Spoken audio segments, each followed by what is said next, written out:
there, viewers, and welcome back to the Self-Made Auto Channel. Got the 2004 Honda. It's the Pilot. It's got the big 3.5. Customer complaint. Runs a little rough when you start it in the morning. Money light's on. He's throwing some parts at it. Nothing has stuck. Light remains on. Still runs rough. Sat outside. It's been out there a couple days. Dropped off a few days early. Went out and started it first time today.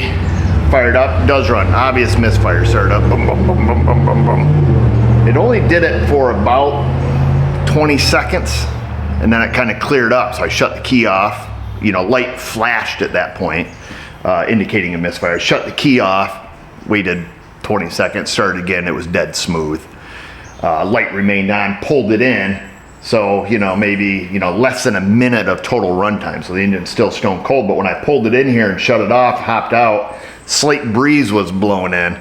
90% certain my big schnoz smelled antifreeze or coolant, and then I saw a little white plume of smoke kind of come through the shop, and I got down and gave it one of these like I was Gordon Ramsay. Pretty sure it was coolant. I did check the coolant. The coolant's empty, of course, and can't see it in the radiator, and the overflow jug is empty as well. Now, the customer didn't state anything about that, and it very well could be just an external leak that was dripping on something, but I don't know. I didn't have it running long enough. I didn't think if it dripped on an exhaust component, it would even smoke. And I'm pretty sure I saw the waft coming from the back. I got the Harbor Freight here plugged in. I guess we can grab that. That's all done identifying. Hopefully, we're not gonna do a full system scan because these old Hondas take forever. We're gonna jump in. We're gonna see what code it is, which I assume a P03 something, 30 something for misfire. And I'm going to elect to just look in that cylinder because if I did smell coolant, okay, so we have knock sensor codes and we have misfire codes for cylinders 3, 4, 5, and 6. That's not very helpful. See, that's what I think that's the front row of cylinders on a Honda. Dang. Well, there goes my whole plan.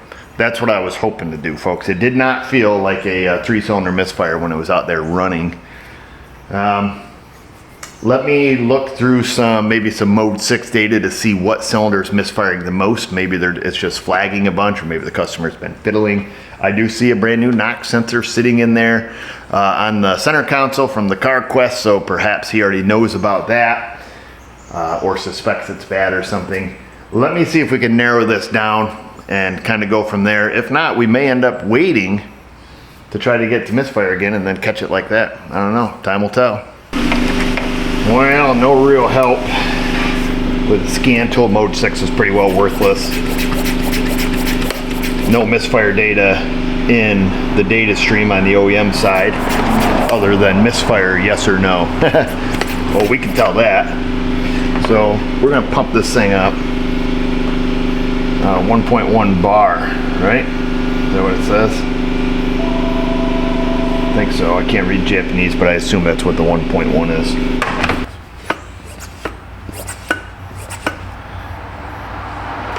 So I got this sitting about 15 PSI. I think what we'll do, because we don't have a lot of information, A, we'll see if this holds, and it looks like it's holding. And B, cylinders 4, 5, and 6 are in the front. I hate playing the poke and hope game. We all know that Hondas with failed injectors will start setting erroneous codes for other cylinders. We've seen that in other videos. I say we pull this lid off. If these are easy enough to get out, pull them cylinders out, just look in there with a bore scope or any of the cylinder. You know, if it's burning antifreeze in a cylinder, that piston's gonna be clean. Let's go that route while we're waiting. If we don't see anything, then we're gonna have to wait and kind of approach it differently. It's gonna be difficult because it only misfires very briefly. So this is gonna be, if we don't see it, it's gonna be difficult, but we'll leave this on because that's one of our hopes is that we'll see actual coolant in a cylinder if that's the problem.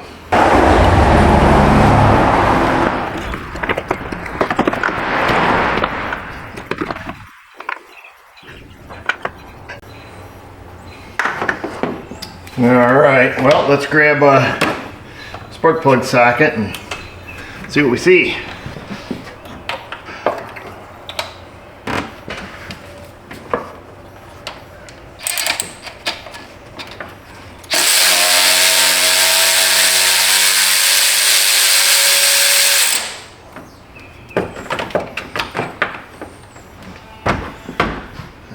to number 4.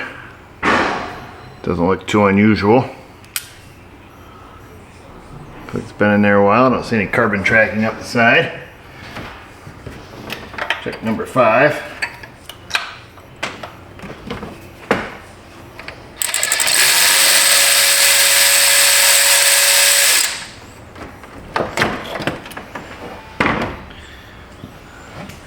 Number 5 is golden brown.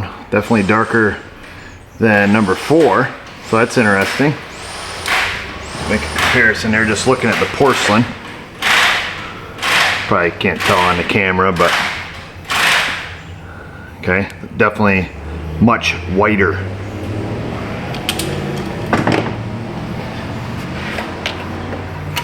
Let's see what number 6 looks like.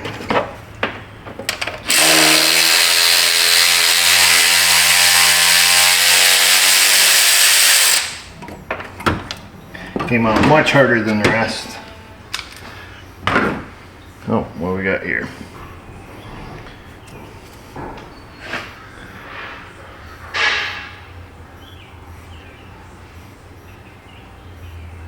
Some kind of funky burn pattern on the side of that porcelain. Almost looked like the side of that porcelain was cracked. That's kind of interesting. Can't really tell for sure. I'd have to get out my glasses, have a little closer examination there, but looks a little funky. At any rate, we'll leave those where they're at. Just kind of curious that number 4 is so clean. You know, is that lack of fuel or running lean? I just made that up. Are we still at 1.1 bar? Or about 15 psi. It's about 1 bar. A little over.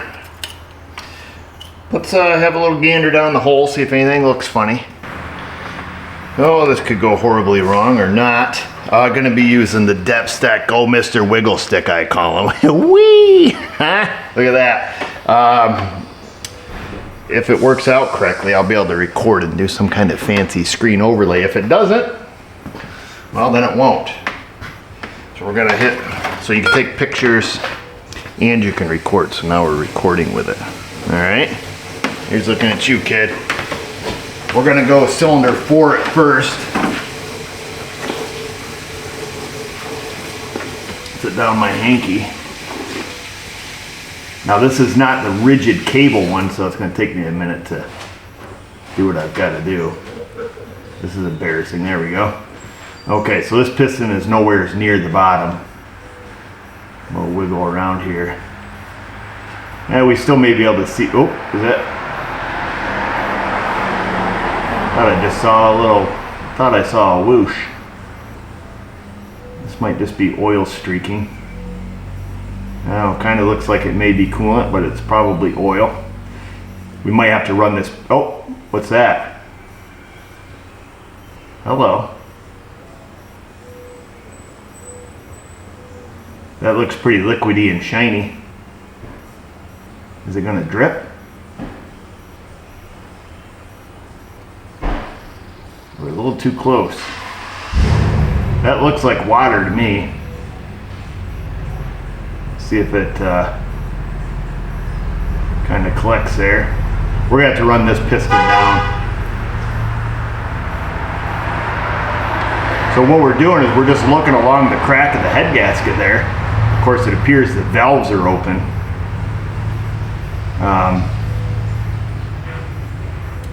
Just kind of spinning around the cylinder here.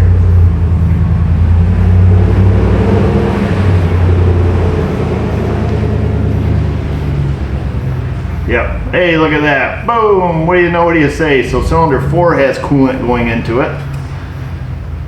We don't have to run that piston down now. We happen to be, as they say, right place, right time.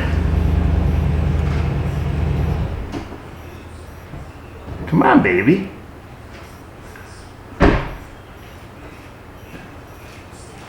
Ooh, there we go.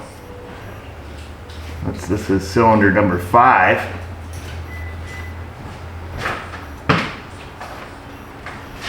Oh, what was that? Oh, I see steam coming out of this cylinder. That's interesting because this thing's been shut off a while now. But I also see water. Those look like water droplets. Hey, there's some water.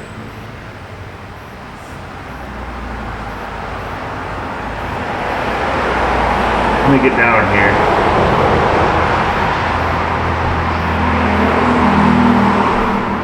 That's definitely water. That's the top of the piston inside of the cylinder.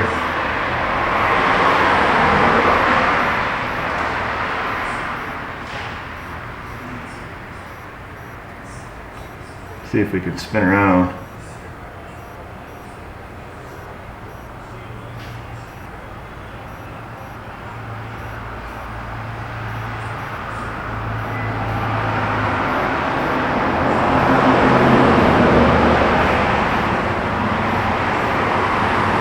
Might take it a bit to kind of build up there again.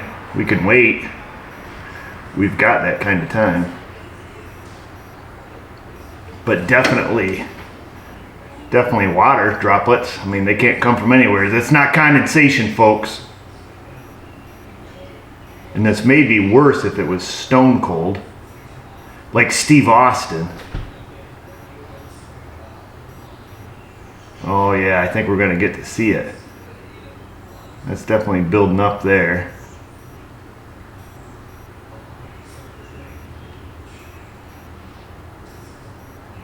Really glistens, you know.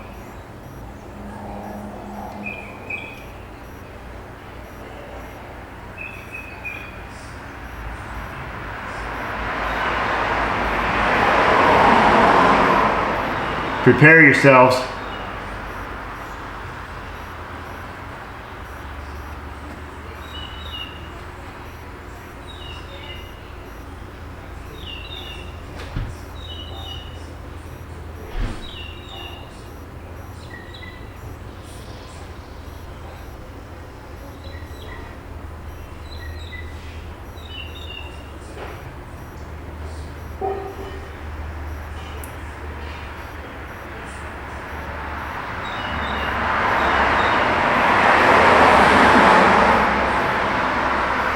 So that's cylinder 5. Maybe we really do have a misfire on 4, 5, and 6.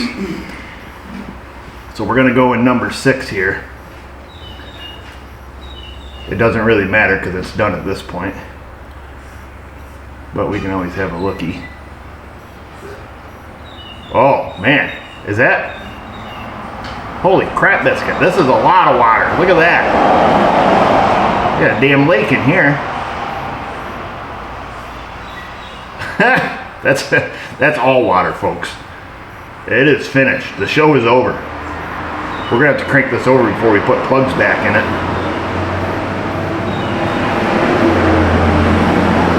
Let me tangled up over here. Hang on. This one here should be running in there like a river.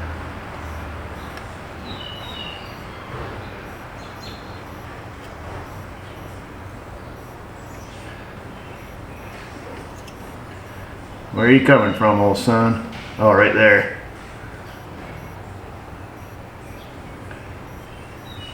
Yes, sir. We got a steady dripper on number 6. Holy cats.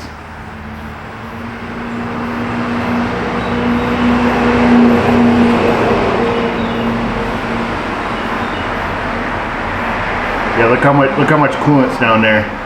So this piston's up, but that's a lot of coolant. Yeah, you can see it just dripped again. Yeah, this cylinder's getting full. So cylinder 6 is the major culprit here. There it is. Just like that. We're finished. Time to pull out. Okay, now I gotta figure out how to turn this thing off so I can share that with you. Just like that, it made a beep sound. That's it, folks. Nothing fancy here. There is no lie from the scan tool. It indeed must be misfiring on cylinders 4, 5, and 6. We're going to let the pressure off it, and we're also going to crank this engine over before we put spark plugs in it. In the event the guy decides to fix it, I don't want him to have to fix a bent rod as well. That's what'll kind of happen there. That's interesting. I did not really expect to find that. Yet here we are. Let's crank it over because that might be fun. It might produce some kind of good effect there for us. I can't see it, but you can. Oh, let me get in here. Ready? Here we go. All right, there it is. Anything exciting happen? Do we see anything blow out of there? Maybe. I'll tell when we play back the footage. It's over, folks. Swoosh. That's the sound of a toilet flushing. I just thought of something. I think the Harbor Freight, the T10, I think it comes with a little Scopy doodad. I don't know if it's got the twirler on it though. Oh, okay. So I think it comes with a battery testing apparatus, and it does come with an endoscope, a skinny one, rigid cord, and then this will plug into your tool, so you can see it on your big screen. However, it doesn't have the little wiggle worm. In this case, it would have worked because we would have seen all the coolant sitting on the number 6 cylinder. I have not used this yet. I don't know the resolution of it, but I was just walking by the box and thought, hey, pretty sure this comes with something else. And then I think this is part of, I think they have a built-in battery tester or something. And some other paperwork and some other stuff. Anyhow, just food for thought there if you have a T10. We'll leave it at that, folks. No sense in doing anything else. You guys got stuff you got to do though, and I'm pretty sure I'm not going to get this job. I think the customer does do some of his own handyman work, so I'll tell him what he's going to have to do. Some things to consider. You know, is this engine a big oil burner? And the other thing that I thought I was kind of peculiar is when I brought it in, there wasn't any pressure in the cooling system. Usually you run an engine for about a minute, you know, with a head gasket that's, you know, seeping coolant into it. Generally speaking, even after a minute, you know, psh, like opening a can of Folgers over here. Except it's under pressure. So it's really not the same. It's kind of the same. You get the same sound, not the same smell.